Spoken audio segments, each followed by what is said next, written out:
kami dari kelompok 2 hak kekayaan intelektual kelas G. Kami di sini akan menjelaskan tentang hak merek. Izinkan kami untuk memperkenalkan diri kami terlebih dahulu. Nama saya Muhammad Aryo. Nama saya Talara Vanessa Ragi. Nama saya Sampadaya Syahra. Nama saya Citra Stanggang. Nama saya Fania Valencia. Nama saya Salvador Naswa. Nama saya Fariza Rika Putra. Selamat menyaksikan. Pada zaman kuno, misalnya periode Minoan, orang sudah memberikan tanda untuk barang-barang miliknya. Pada saat itu peternak menggunakan cap jenis khusus untuk menandai ternak mereka sebagai tanda agar dapat membedakannya dari ternak lain. Di zaman Romawi kuno, toko-toko memiliki gambar seperti sepatu dan daging sapi untuk mengidentifikasi produk mereka.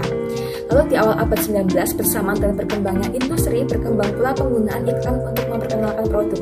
Pada masa itu telah dikenal penggunaan merek perniagaan Marques de Commerce sebagai tandingan merek perusahaan Marques de Fabrique.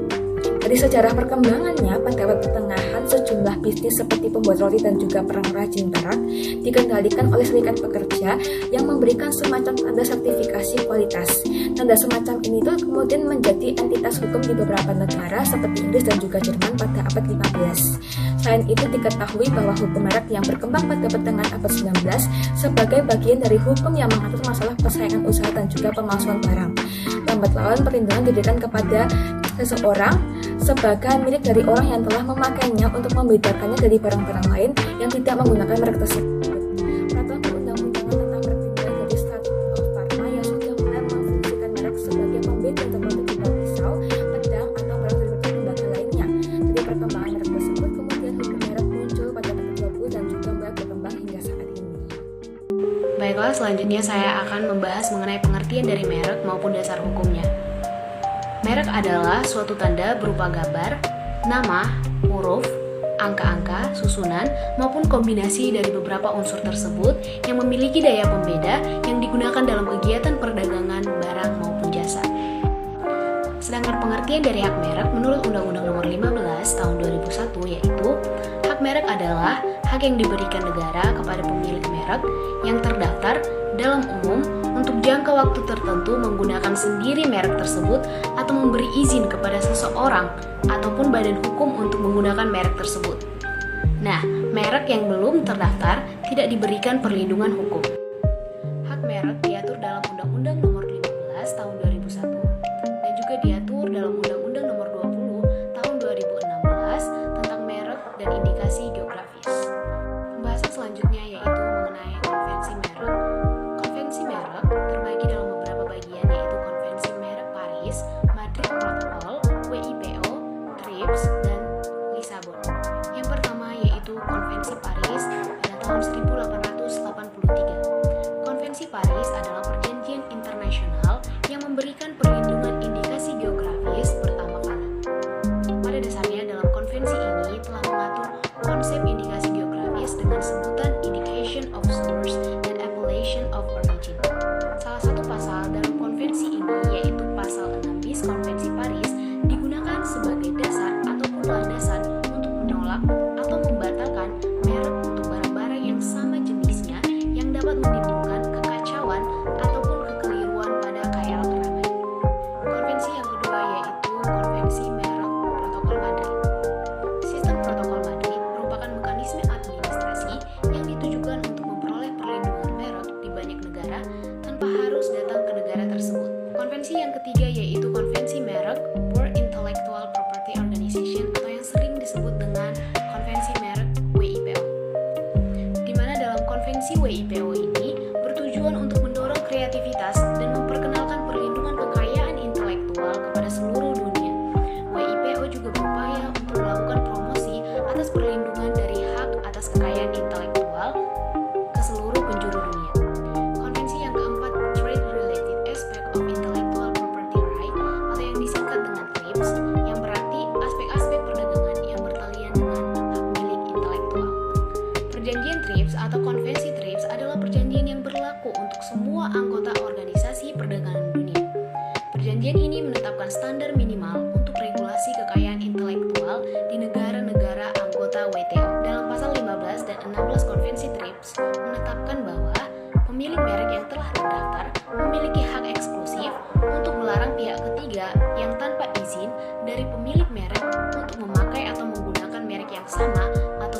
hak untuk barang-barang dan jasa-jasa mereka. Perjanjian TRIPS atau Konvensi TRIPS juga mengatur tentang perlindungan indikasi geografis dalam bentuk perlindungan hukum yang berlaku di seluruh negara-negara anggota, yang bertujuan untuk mencegah penggunaan nama indikasi geografis secara tanpa hak. Konvensi yang kelima yaitu Konvensi Lisabon atau Perjanjian Lisabon. Perjanjian Lisabon dibuat pada tahun 1958. Adapun tujuan dari Perjanjian Lisabon ini yaitu dalam rangka merespon kebutuhan hukum internasional dan memfasilitasi dalam hal perlindungan terhadap indikasi geografis seperti appellation of origin. Berikutnya saya akan menjelaskan tentang beberapa fungsi dari merek. Yang pertama adalah identifikasi. Jadi merek membantu dalam mengidentifikasi dan membedakan produk atau layanan dari pesaing. Lalu yang kedua adalah kepercayaan. Merek yang kuat dapat membangun kepercayaan konsumen. Konsumen seringkali lebih cenderung mempercayai merek yang sudah dikenal dan terkenal, karena mereka mengkaitkannya dengan kualitas, pengalaman positif sebelumnya, dan janji merek yang terpenuhi. Lalu yang ketiga adalah loyalitas. Merek yang kuat dapat membantu membangun loyalitas konsumen. Konsumen yang puas dengan produk atau layanan merek Anda cenderung menjadi pelanggan setia dan lebih tidak cenderung beralih ke merek pesaing. Loyalitas konsumen yang kuat dapat menghasilkan pengulangan pembelian dan merekomendasikan merek Anda kepada orang lain. Dan yang terakhir adalah perlindungan hukum. Merek yang terdaftar dapat memberikan perlindungan hukum terhadap pengguna merek yang serupa oleh pihak lain. Merek yang terdaftar memberikan hak eksklusif kepada pemilik merek untuk menggunakan merek tersebut dalam kaitannya dengan produk atau layanan tertentu di wilayah geografis tertentu. Menurut Undang-Undang Merek Nomor 20 Tahun 2016, merek diklasifikasikan menjadi 3 macam yang digunakan untuk membedakan suatu produk, barang, atau jasa. Antara lainnya, yang pertama itu merek dagang yang digunakan untuk membedakan barang tertentu yang diproduksi oleh perusahaan tertentu. Contohnya teh botol sosro yaitu merek barang yang bentuk minuman. Kedua, merek jasa yang digunakan untuk membedakan jasa tertentu yang digunakan oleh perusahaan tertentu. Contohnya titipan kilat dalam hal jasa di pengiriman barang. Yang ketiga, merek kolektif. Ini digunakan untuk membedakan barang dan jasa yang dihasilkan dan digunakan oleh anggota dari suatu asosiasi. Contohnya lukba dan genteng godean. Selain ketiga jenis merek di atas, menurut World Intellectual Property Organization terdapat juga 2 jenis merek lainnya. Yang pertama itu ada merek sertifikasi yang digunakan untuk membedakan barang dan jasa yang mengikuti serangkaian standar-standar dan telah disahkan oleh otoritas yang memberikan sertifikat. Contohnya simbol Walmart yang merupakan merek sertifikasi dagang yang terdaftar yang dimiliki oleh perusahaan Walmart. Yang kedua itu merek terkenal. Merek yang sudah dikenal dalam periode yang cukup lama dan dianggap terkenal oleh pemegang otoritas yang berkompeten dari sebuah negara yang dimintakan perlindungan untuk merek tersebut.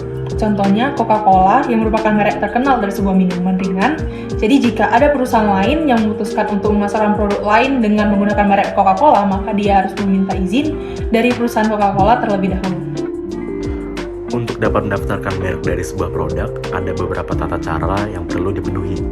Yang pertama, dapat mengecek terlebih dahulu keberadaan merek terdaftar dengan dapat mencari terlebih dahulu melalui web PDKI Indonesia apakah merek yang akan didaftarkan telah didaftarkan oleh pihak lain untuk menghindari penolakan permohonan pendaftaran atau adanya sengketa. Yang kedua, permohonan pendaftaran yang dapat dilakukan secara elektronik maupun elektronik. Permohonan secara elektronik dapat dilakukan melalui laman resmi Direktorat Jenderal dan permohonan secara non-elektronik dapat dilakukan melalui loket DJKI atau Direktorat Jenderal Kekayaan Intelektual. Yang ketiga, permohonan pendaftaran merek. Untuk dapat melakukan permohonan pendaftaran merek, berikut beberapa persyaratan yang perlu dipenuhi. Yang pertama, mengisi formulir rangkap 2 dalam bahasa Indonesia oleh pemohon atau kuasanya kepada Menteri Hukum dan HAM. Ketentuan terkait formulir dapat diunggah melalui formulir permohonan merek dengan memperhatikan keterangan klasifikasi kelas, barang, atau jasa. Dan yang kedua, harus melampirkan dokumen-dokumen antara lain bukti pembayaran biaya permohonan, label merek sebanyak 3 lembar sesuai ketentuan dengan dalam formulir permohonan merek, surat pernyataan kepemilikan merek, surat kuasa apabila permohonan dilakukan melalui kuasa, bukti prioritas dalam hal menggunakan hak prioritas dan terjemahannya melalui bahasa Indonesia. Yang keempat, pengumuman dalam berita resmi merek. Apabila kelengkapan tersebut telah terpenuhi, maka terhadap permohonan akan diberikan tanggal penerimaan, dan Menteri Hukum dan HAM akan mengumumkan permohonan merek dalam berita resmi merek selama 2 bulan. Dalam jangka waktu pengumuman, pihak ketiga dapat mengajukan keberatan secara tertulis kepada Menteri Hukum dan HAM atas permohonan yang bersangkutan dengan dikenai biaya sesuai ketentuan peraturan perundang-undangan. Terhadap keberatan tersebut, pemohon atau kuasanya berhak mengajukan sanggahan secara tertulis kepada Menteri Hukum dan HAM dalam jangka waktu paling lama 2 bulan sejak tanggal pengiriman salinan keberatan yang disampaikan oleh para menteri. Dan yang terakhir, penerbitan sertifikat merek. Apabila telah lolos pemeriksaan substantif dan tidak terdapat masalah dari permohonan pendaftaran merek yang akan diajukan, merek akan resmi terdaftar dengan bukti diterbitkannya sertifikat merek oleh Menteri Hukum dan HAM. Lalu dari jangka waktu perlindungan dari hak merek sendiri itu adalah selama 10 tahun. Maka dari itu perlindungan merek perlu diperbaharui masa berlakunya setiap 10 tahun sekali. Pelanggaran merek. Undang-Undang Nomor 15 2001 merupakan perubahan dari Undang-Undang Nomor 14 1997 tentang merek.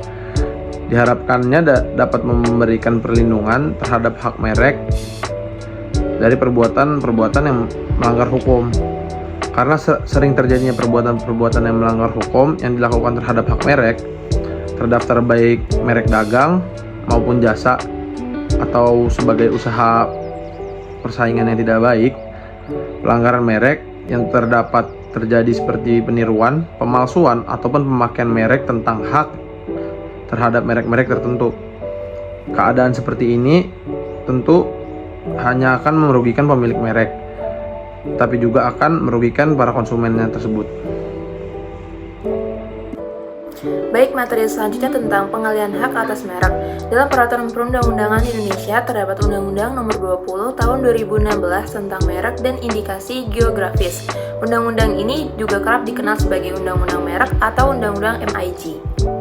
Dalam pasal 1, angka 2, dan angka 3, pada Undang-Undang Merek menyatakan bahwa merek atau brand dapat dimohonkan serta dimiliki oleh pelaku usaha, baik itu merupakan badan hukum, kelompok pengusaha, maupun pengusaha perorangan.